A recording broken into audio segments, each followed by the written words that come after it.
New Jersey. Ladies and gentlemen, we present at this time the regular Sunday afternoon address of Father Charles E. Coughlin from Royal Oak, Michigan.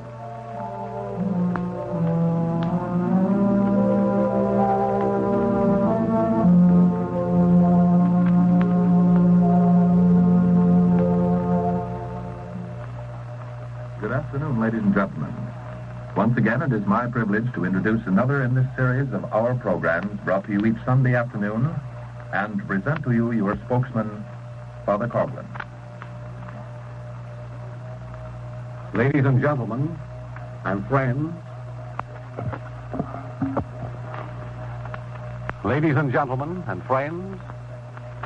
today it is impossible for me to make answer to Mr. Elliot Roosevelt. In my stead, and with far better taste, I have the happiness to present to you the president of the Catholic International Truth Society, an organization established in the year 1898. For the past 7 years, the Reverend Dr. Edward Lodge Curran of Brooklyn, New York, has been the outstanding president of this organization. This reverend gentleman and friend and protagonist has volunteered most kindly to take my place before the microphone this afternoon and to deliver to you an answer to Mr. Elliot Roosevelt, Dr. Curran. My dear friends, several weeks ago, Father Coughlin, the most outstanding crusader in the cause of social justice in the United States for the past 12 years, did me the honor to invite me to be a guest speaker over this network that is at present carrying his message of hope and action into the ears and minds of millions of listeners. Needless to say, I was delighted with Father Coughlin's invitation and happy to accept it. With the permission of my ecclesiastical superiors, I am here today to take advantage of it. No radio phenomenon in the radio history of the United States has been so remarkable and outstanding as the achievements of Father Coughlin, flowing forth from this fair shrine of the Little Flower in Royal Oak into every hamlet and highway of our beloved country. For the greater number of those years, his voice was the only voice raised in the cause of social justice, the only voice translating the message of the papal encyclicals of Pope Leo XIII and Pope Pius XI into the language of the common people, the only voice calling for a living annual wage, the only voice calling for increase of production and justice of distribution and plenteous consumption of the wealth of America, and the only voice denouncing, even as Pope Pius XI denounced, the tyranny of the money changers in the temple and the slavery which the international dictators of credit have imposed upon a once free and a once happy people. His message of social justice was not the dry and crisp and brittle message of the professional economist who cannot see beyond the limits of his own statistical tables. His message of social justice was based upon and inflamed by the principles of Christ and the Christian civilization which Christ gave the world in which we live. To the sharecroppers starving in the South, this great crusader of social justice did not merely promise bread.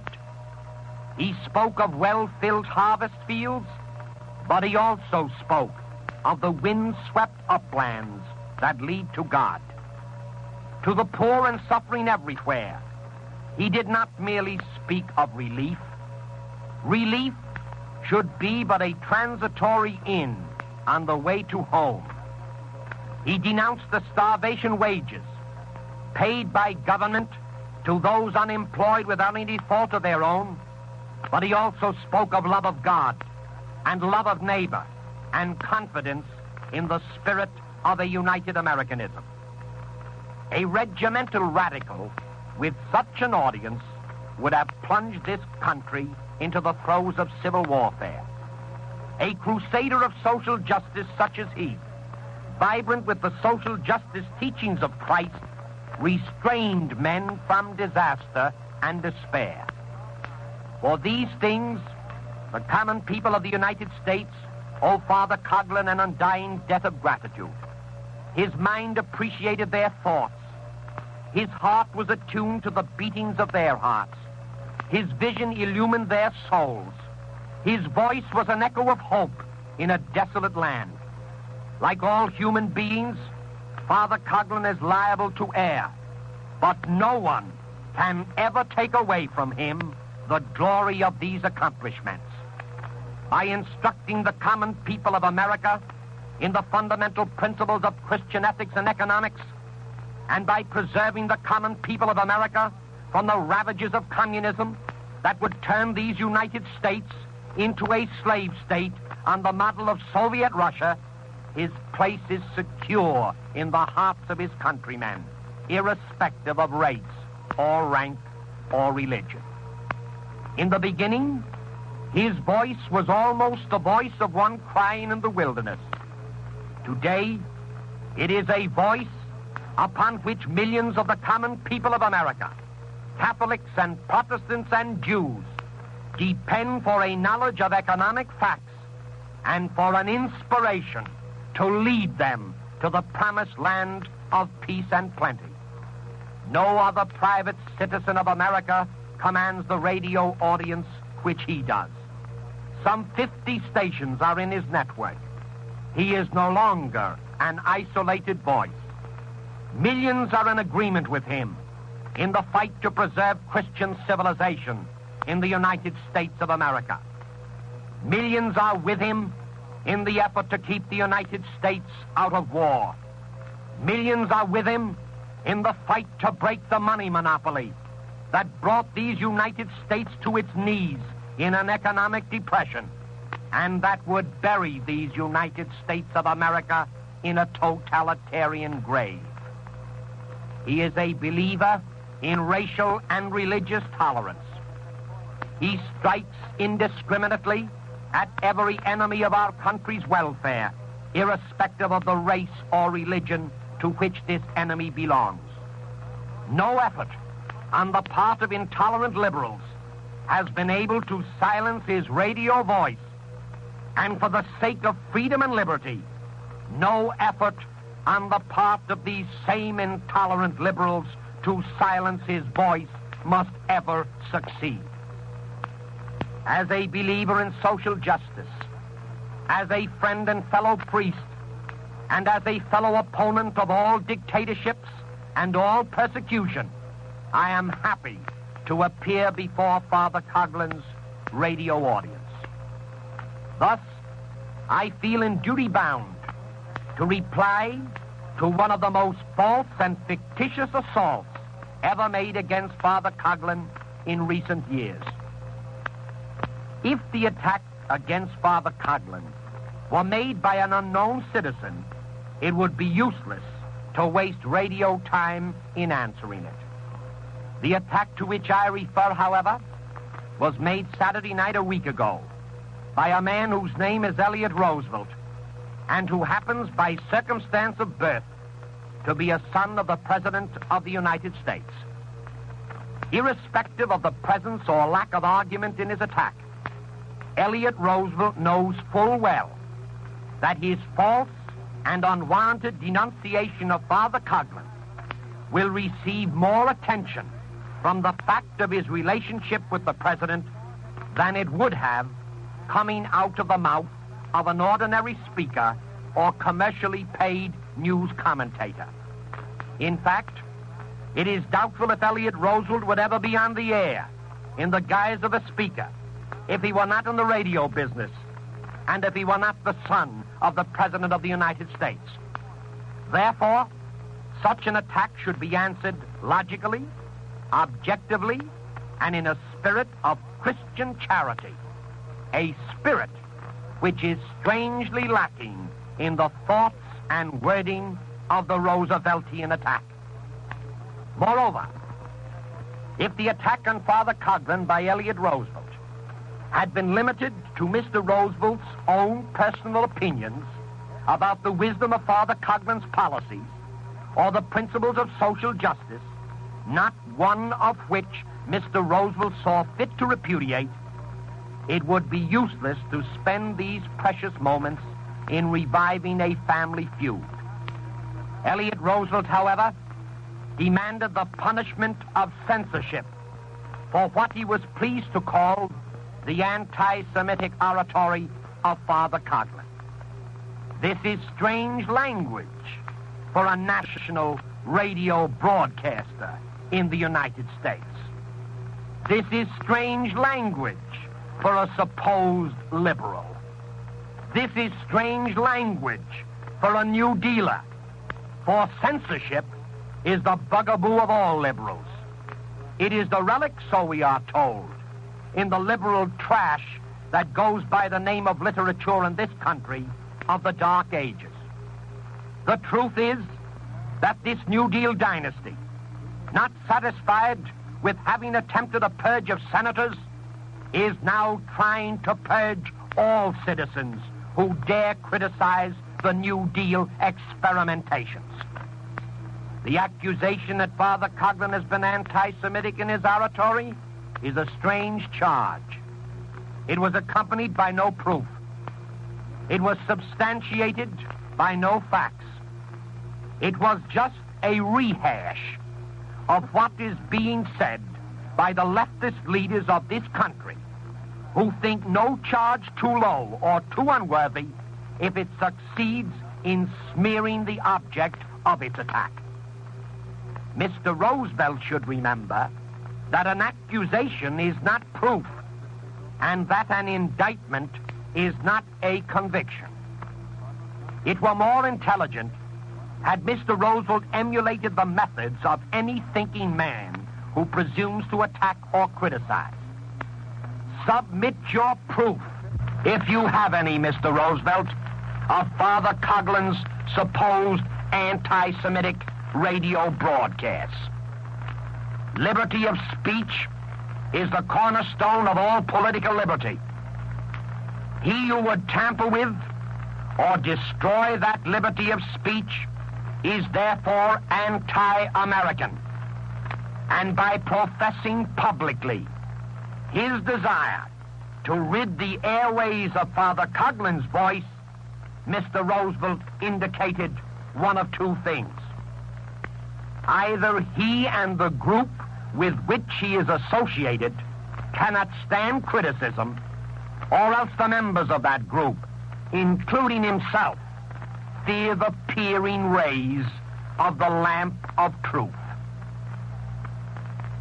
Without freedom of speech on the radio, who would arouse the American public to the dangers of the World Court, to the un-Americanism of the Supreme Court packing plan, to the truth of the entire Spanish question, and to the insidious dangers which lurked beneath the recent attempt to throw us into war known as the Neutrality Act? Nothing can be gained and all can be lost by surrendering the freedom of the airways. And the owners of broadcasting stations themselves should be alarmed in this crisis. Alarmed and determined to please the American public and sustain the best principles of Americanism rather than to please the passing phenomena of a messianic-minded group whose millions would eventually swallow up the properties and the prerogatives of radio. The despot always crushes free speech to earth. Today, as in the days when a Magna Carta was written, there is still a dictatorial King John who would banish every priest who opposes him. Alas, Mr. Roosevelt, have you forgotten your history? Have you forgotten the birth of the Magna Carta, together with its characters? The nefarious King John and the noble priest who opposed him and fought for human liberties? Nevertheless, history, tradition, Magna Carta, King John, and a banished priest of God do not evidently stand in your way when you are desirous, without benefit of fact, but only with presumption of name, to spread the malicious untruth that Father Coughlin is an anti-Semite. You only hope to arouse against the radio priest an unjust feeling on the part of ill-informed Jews and Gentiles. In your heart you know that Father Coughlin is consumed with fighting communism, with denouncing Jewish as well as non-Jewish communists, something which neither you nor those whose proud name you bear have ever had the courage to do. And may I remind you, Mr. Roosevelt, that the Magna Carta still lives, and that the only immortality enjoyed upon this earth by King John is associated with the victory of the priest whom he opposed. The priest who was responsible for writing into the Magna Carta the priceless heritage of freedom. Judge the whole man, Mr. Roosevelt, by the entirety of his career. Your own radio career, I dare say, would suffer by isolating one episode in it and by making that episode the criterion of a general judgment. The private and the public life of Father Coughlin will stand the spotlight of publicity much better than the private and public lives of some of those associated with you, Mr. Roosevelt, in your attempt to silence the radio voice of the common people of America. Father Coughlin's radio activities and arrangements are an open book.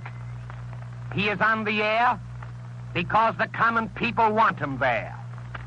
He is on the air because the elected governmental officials of this nation have betrayed the interests of the people by an iniquitous financial system which has robbed the Congress of these United States of the right to create and control the medium of the distribution of wealth.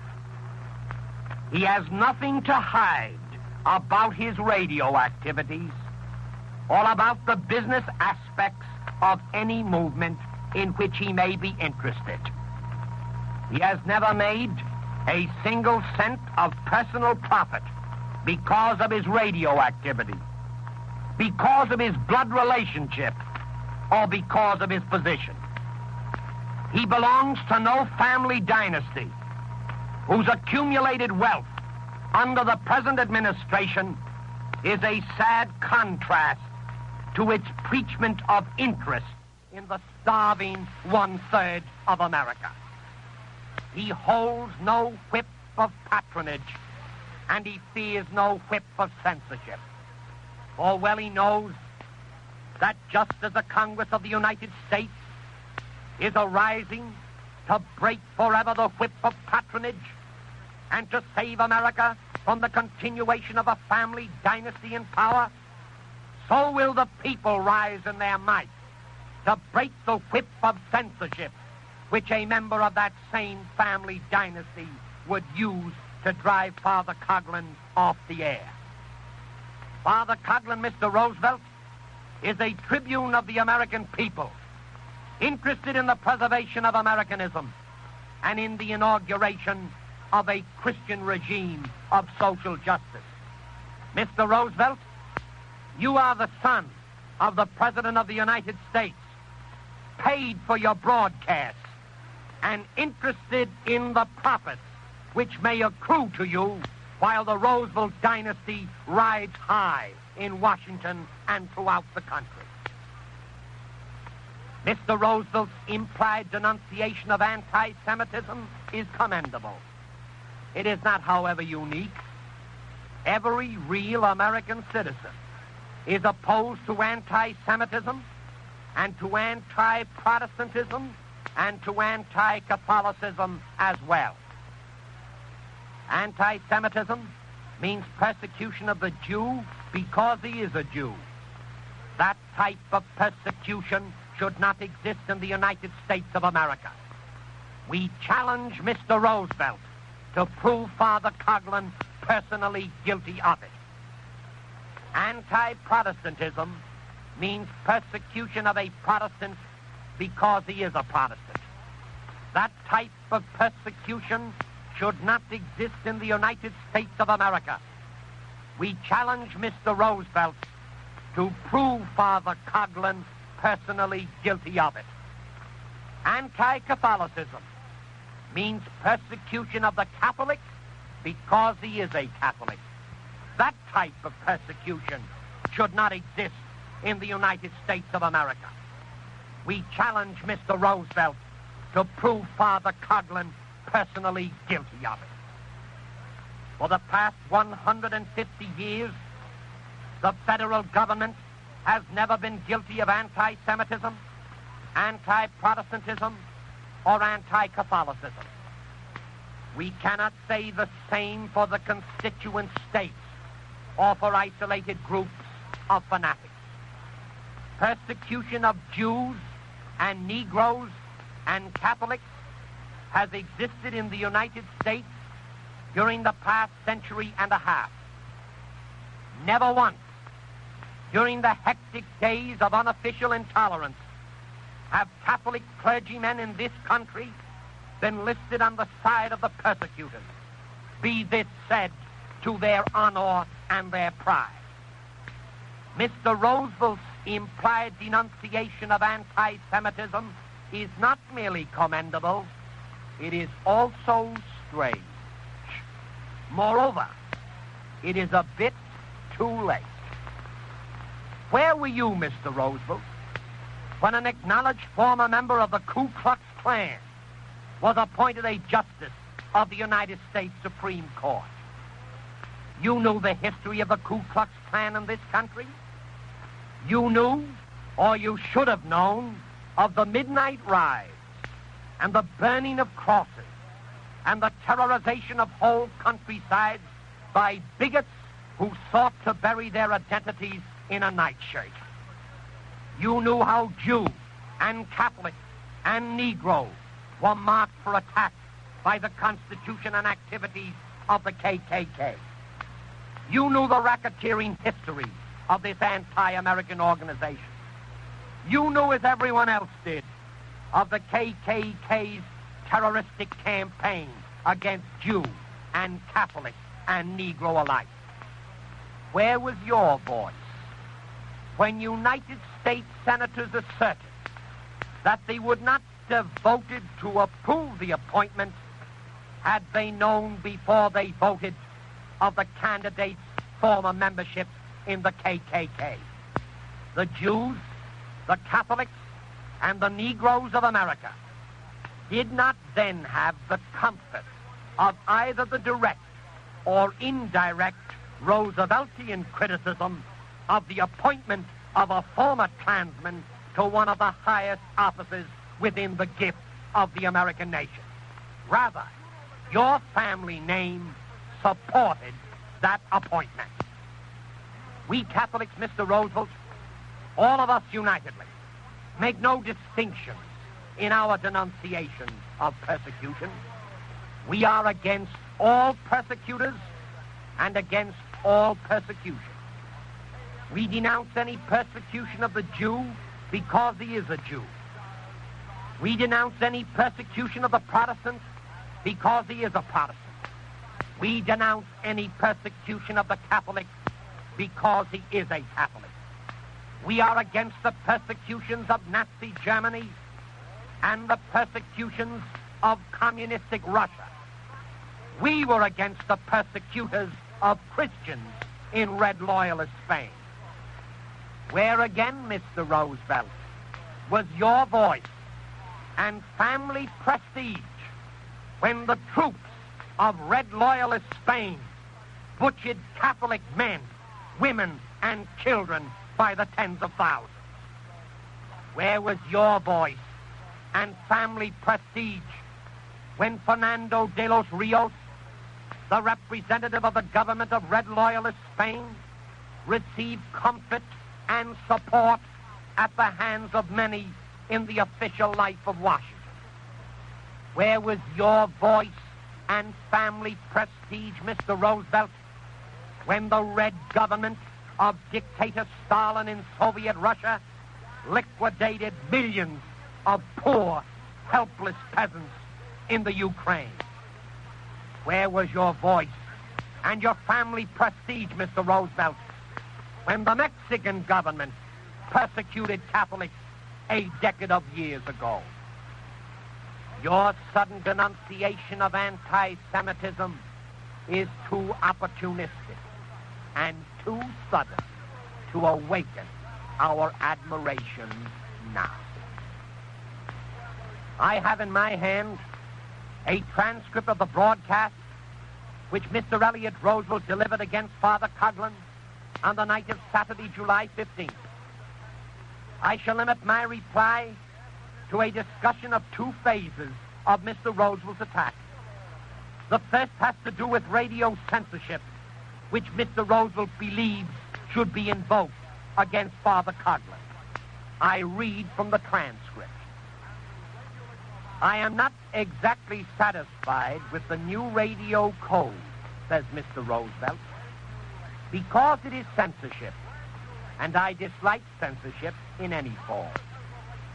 But even censorship might not be too high a price to pay if it will help insulate us against the anti-Semitic oratory of the radio priest out in Royal Oak, Michigan, who is also anti-everything that doesn't complement his own opinion. End of quote. That is an astounding statement to be made by anyone, especially by the son of the President of the United States. Mr. Roosevelt says in one and the same breath, I dislike censorship in any form, but I like censorship in one form, the radio type. If Mr. Roosevelt dislikes censorship in any form, it is inconceivable how he can like censorship in one form, unless young Mr. Roosevelt is trying to transpose into the field of logic the economic doctrine that you increase production by destruction, an economic doctrine invented by his friends in the New Deal. Mr. Roosevelt is not true to his own fellow national broadcasters of America. Last week, on Friday, July the 14th to be exact, there was a public hearing before the Federal Communications Commission in Washington. The hearing was called at the request of the American Civil Liberties Union. The National Association of Broadcasters joined in the request. The object of the hearing was to determine if a new ruling of the Commission, Section 4203, which referred to international broadcasts originating in the United States, contained even so much as a germ of antecedent censorship. Where, Mr. Roosevelt, would you have fitted into that picture?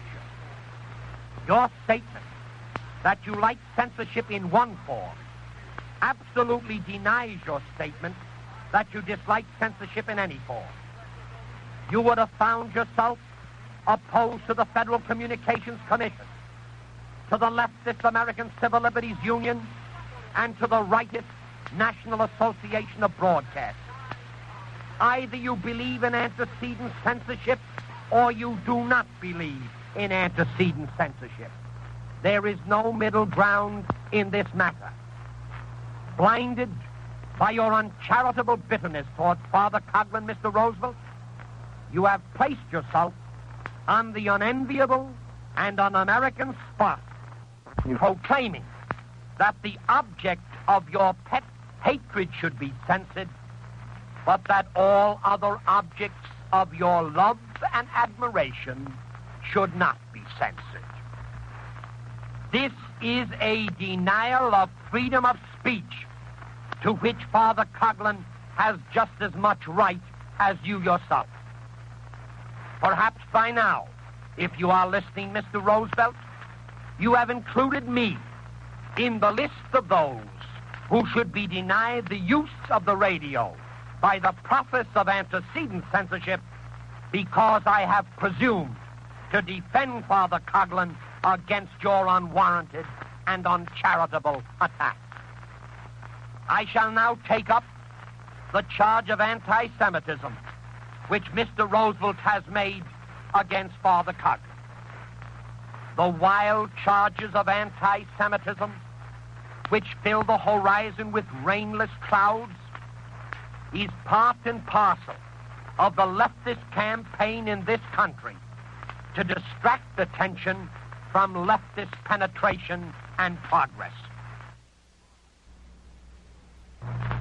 In addition to the use of the adjective anti-Semitic in referring to Father Coughlin, Mr. Roosevelt refers explicitly on page 3 of his manuscript to what he terms Father Coughlin's, quotes, known anti-Semitism, period quotes. Further down on the same page, Mr. Roosevelt refers to Father Coughlin's future addresses in the following sentence. I hope, says Mr. Roosevelt, for his sake, that the information he uses in his future speeches will be more accurate than has been the custom in the present. End of quote. Dr. Roosevelt, cure yourself. Where is the accurate information on which you base your charge of anti-Semitism against Father Coughlin? No intelligent American is going to accept your phraseology of Father Coughlin's known anti-Semitism as proof. By whom is it known? And what is known about it? And what do you know about it? And where did you get your knowledge? And how did you arrive at your conclusion? And are you allergic to hearsay? These are questions which you should answer. It is you who made the charge, and it is you who should prove the charge. Have you, Mr. Roosevelt, heard or read all the radio broadcasts of Father Coughlin since last fall? Which broadcasts would you offer as being anti-Semitic? What paragraphs and what sentences in that particular broadcast of your choosing do you offer in proof? The listener to Mr. Roosevelt's broadcast listened in vain for a single shred of proof, just as the reader of Mr. Roosevelt's manuscript will grow eye-weary in the same fruitless search. If you deny the authenticity or the existence of any document from which Father Coughlin is quoted, then your argument with Father Coughlin is of an historical nature. You cannot transpose it into an argument of anti-Semitic hysteria. Mr. Roosevelt, your recent broadcast reveals you as a liberal who is devoted to intolerance, as a national broadcaster who subscribes to antecedent censorship, and as a speaker who refuses to give proof for what he says. Father Coughlin is not anti-Semitic. He is not intolerant. He believes in freedom of speech. He respects argumentative proof. Your attack is merely subjective antipathy. It is not objective debate. Father Coughlin, as an American citizen, has the right to use the airways of America. Not even the son of the President of the United States has the right to deny him that right.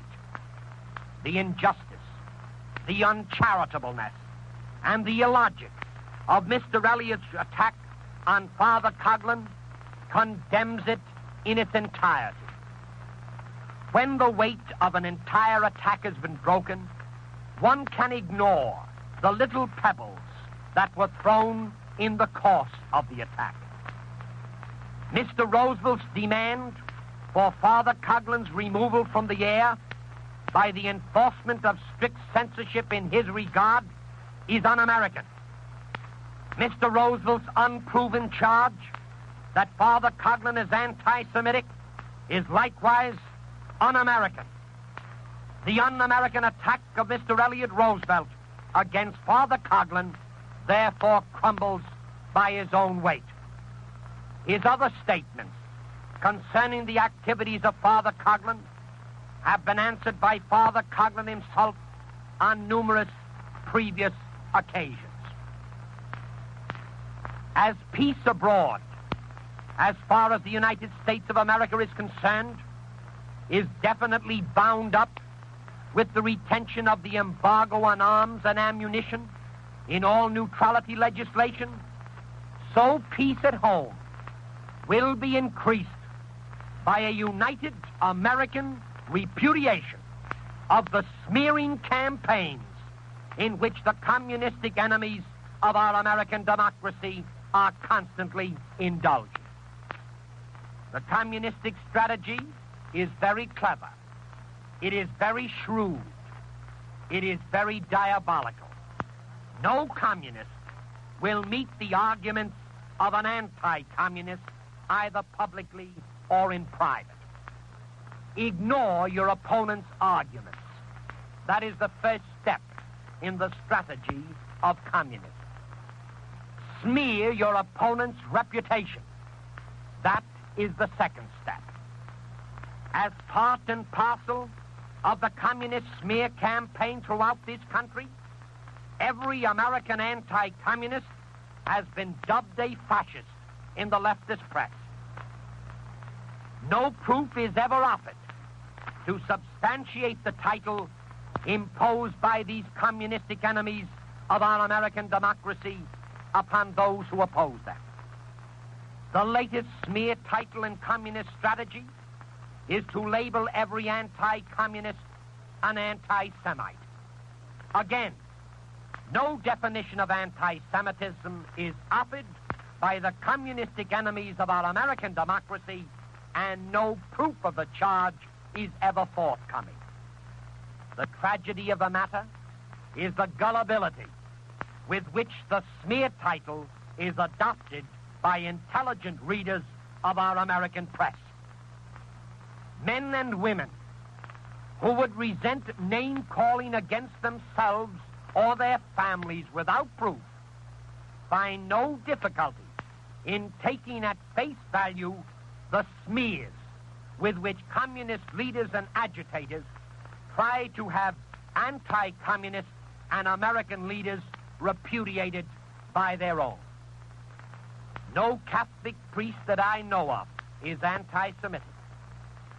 I have followed every broadcast of Father Coughlin since he returned to the air last fall, and I challenge any listener or readers of these broadcasts to prove by sentence and paragraph that Father Coughlin has the slightest personal tinge of anti-Semitism about him.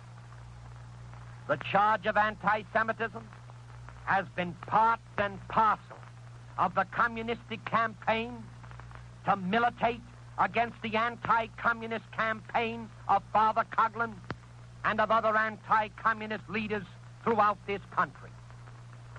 Aiding and abetting the communists in this matter are certain individuals who proclaim that to criticize a Jew is not merely the sign, but the very substance of anti-Semitism.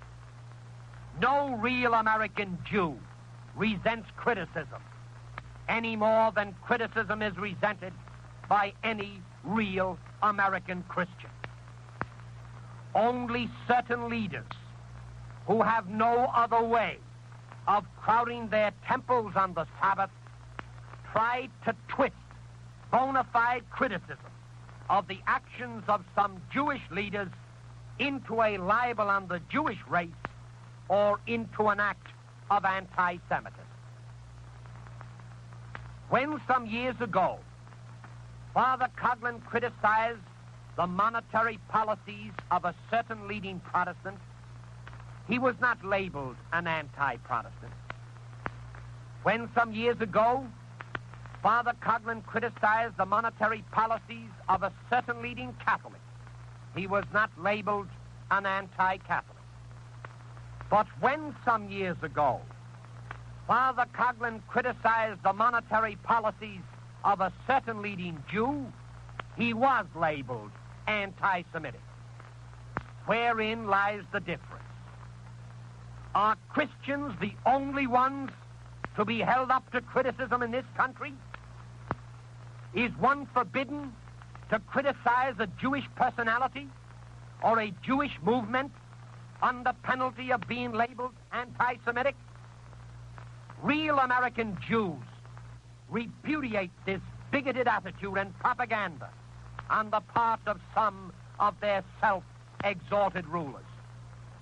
All real Americans should repudiate these tactics as part and parcel of the communist attempt to stir up disturbance and destroy the peace in which all people, irrespective of race or religion, lived in this country before the coming of the Ku Klux Klan and communistic propagandists in our midst. There is only one radio broadcast delivered by Father Coughlin in which he has been accused by the leftist press and by certain un-American Jewish leaders of being anti-Semitic. That was the broadcast of November the 20th, 1938. I have read that broadcast over and over again. I asked this radio audience to read it over and over again. The malicious gossip of Mr. Elliot Roosevelt makes this November the 20th broadcast a burning issue once again. I challenge anyone to find the slightest degree of anti-Semitism, meaning thereby the persecution of the Jew because he is a Jew, in any paragraph, sentence, or word of this radio broadcast. The title of that November the 20th broadcast is Persecution, Jewish and Christian. The theme of that November 20th broadcast was an appeal to Jews to stand side by side with Christians in denouncing the communistic enemy in our midst. Surely there is no anti-Semitism there. The reader will find the following sentence in the November 20th broadcast. Referring to the enormous fine imposed upon the Jewish people in Germany because of the murder of a German public official in Paris by a young Polish Jew, Father Coughlin stated, quote, "My friends, it is only natural, however, that the civilized world was shocked at the turn of events and at the imposition of a tremendous fine levied against innocent German Jews because a Polish Jew murdered a German government official. It is only natural that the Jews resident in America are aroused because their co-nationalists and co-religionists living under the jurisdiction of Chancellor Hitler have been subjected to such an unreasonable reprisal. It is likewise natural that Christians in every nation, particularly in our own, condemn this unjust persecution, not only because it is unchristian, but because it is unwise." End of quotation. There is nothing anti-Semitic in that statement. In fact, that is not the language used by those who are anti-Semitic. That is the language of a Christian and of an American who condemns all persecution everywhere. The following sentences likewise appear in the November 20th broadcast. On that date, Father Coughlin said, Number one, quotes.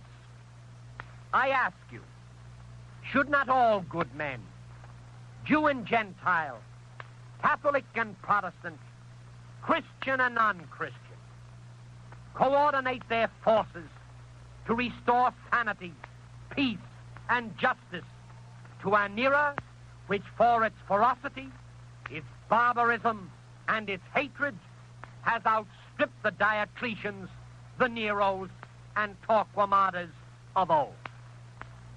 Number two, quotes.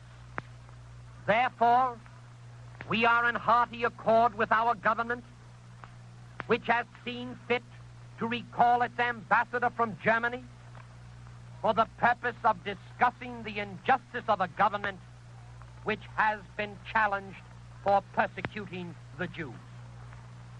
Thanks be to God, both the radio and the press at length have become attuned to the wails of sorrow arising from Jewish persecution.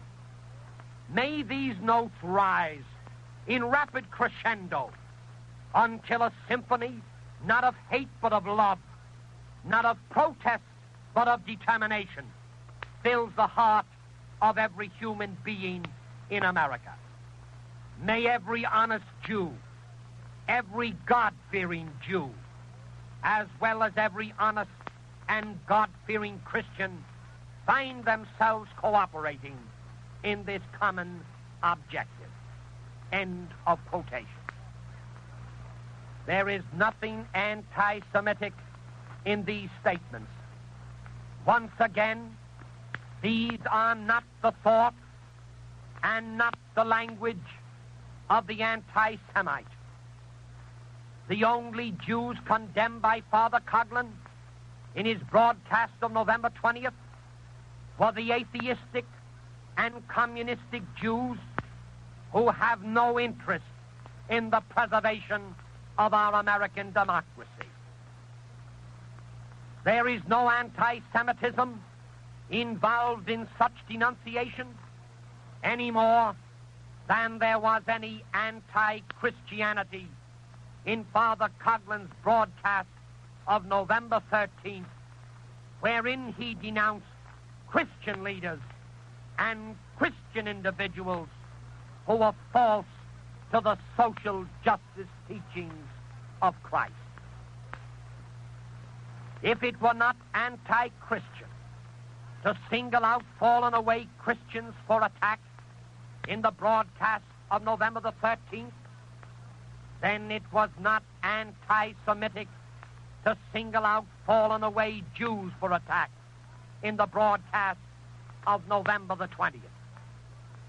Only communistic hypocrisy, aided and abetted by some oversensitive or narrow leaders in the Jewish world, could have denounced the November 20th broadcast as anti-Semitic.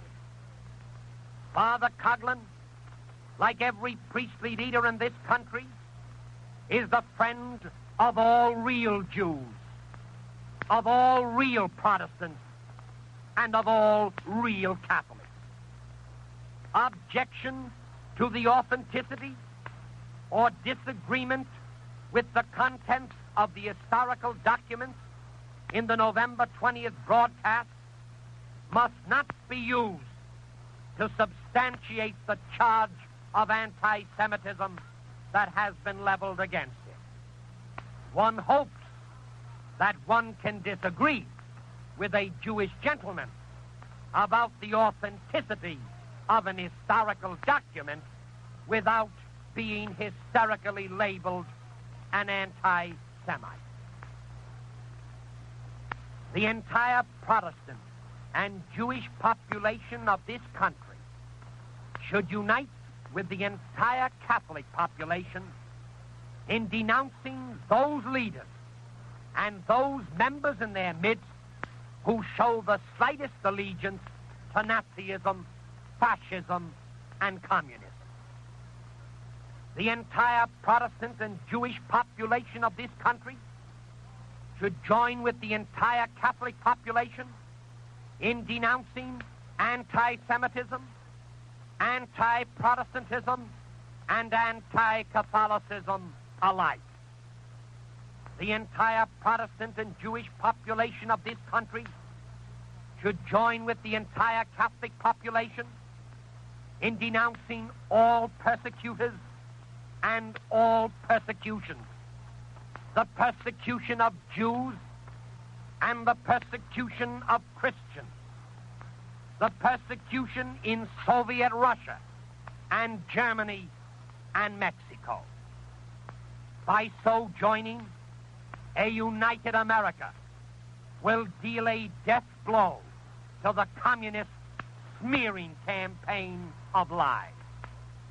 By so doing, Jew and Protestant and Catholic will dwell in amity, and back into American life will come that peace which has been torn away from us by the communistic propagandists in our midst. Oh, Mr. Roosevelt, nevermore will the American people be impressed by what you have to say over the radio. By your un-American attack upon Father Coughlin, by your endorsement of censorship, and by your false anti-Semitic cry of wolf, wolf, you have bartered away your status as a fair, independent, and sincere news broadcaster over the airwaves of America. Real American Jews will not thank you for continuing to stir up the muddy waters of racial and religious antagonism. Real American Jews lament the failure of some of their so-called self-exalted rulers to condemn communism with the same energy and the same constancy and the same clarity as their condemnation of Nazism and fascism. Your recent broadcast, Mr. Roosevelt, is not an indictment of anti-Semitism.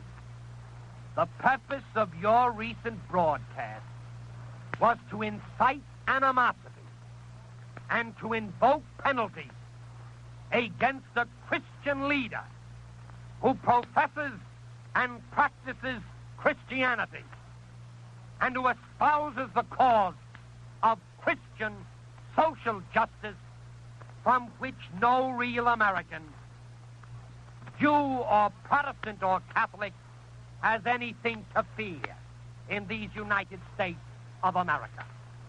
There is no issue of anti-Semitism in America.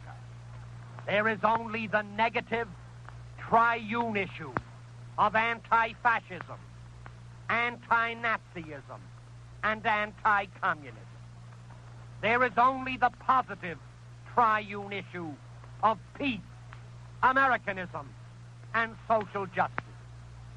Mr. Roosevelt, you have misgauged the temper and the sanity and the loyalty of the American people. All real Americans, Catholic and Protestant and Jewish, stand united for the cause of peace and the cause of Americanism and the cause of social justice in the United States and against the introduction of any form of dictatorship, fascism, or Nazism, or communism into the body politic of America. In the great battle to maintain peace at home and abroad, the voice of Father Coughlin has been the voice of a John the Baptist. Your voice, Mr. Roosevelt, sounds like the voice of one who would condemn the Baptists to extinction. I thank you. Ladies and gentlemen, in my own name and in the name of this audience, I thank the Reverend Dr. Edward Lodge Kern, the President of the International Catholic Truth Society, for being the guest at the microphone today and to answer so ably eloquently and reasonably and charitably. Another unfounded attack which not only aimed at stirring up a belief in a false charge, but also, I suspect, aimed at dividing the Christian forces of this country with priest against priest, with citizen against citizen, Christian against Christian, Jew against Gentile. The old days when the rubber stamp Congress operated in these United States to do the bidding of some leaders who were anxious to acquire power within their own hands, those days have passed. And the old days when certain leaders endeavored to stir class against class, to arouse strikes, to seize industry, to preach radicalism, and at the same time to protect communism while condemning Nazism. Those days likewise have passed. Just recently, the dawn of a new day has shone upon us. Just recently, great tribunes of the people like Dr. Edward Lodge Kern have made their voices heard from the rostra of America. And the ushering in of that day presages a very healthful, happy outcome for every American. Not only from Brooklyn shall the voice of Dr. Edward Lodge Kern be heard, not only will it be my privilege to continue here from the shrine of the little flower, but I am positive that in every pulpit of these United States, Catholic and Protestant and Jewish, voices will sound, words will be spoken to condemn not only the atrocities of Nazism, but to condemn forcefully all these incursions of communism which have come amongst us under the guise of freedom, under the cloak of democracy, and under the subterfuge of economic liberty. There is no freedom, there is no democracy, there is no economic liberty when communism's red flag stands for atheism, and when communism's hammer and sickle symbolize slavery. Oh, I appeal today, as I did on the 20th of November last, for all religious Jews in this country, no matter what it costs them in prestige, in power, or in possession with their fellow Jews. I appeal to the religious, upright American Jews to join with us in belaboring, if necessary, the communistic-minded Gentiles, the communistic-minded Jews. For after all, this is our America.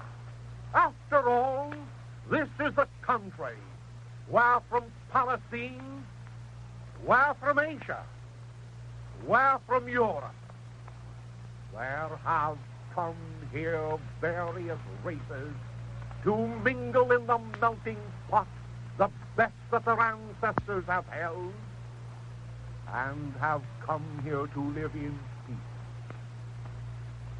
This invitation still stands, and believe me, there is no anti-Semitism in the Catholic Church or in the Protestant Church of this nation. There is only the invitation for those bashful Jews who think as we think to join with us in keeping America for the Americans.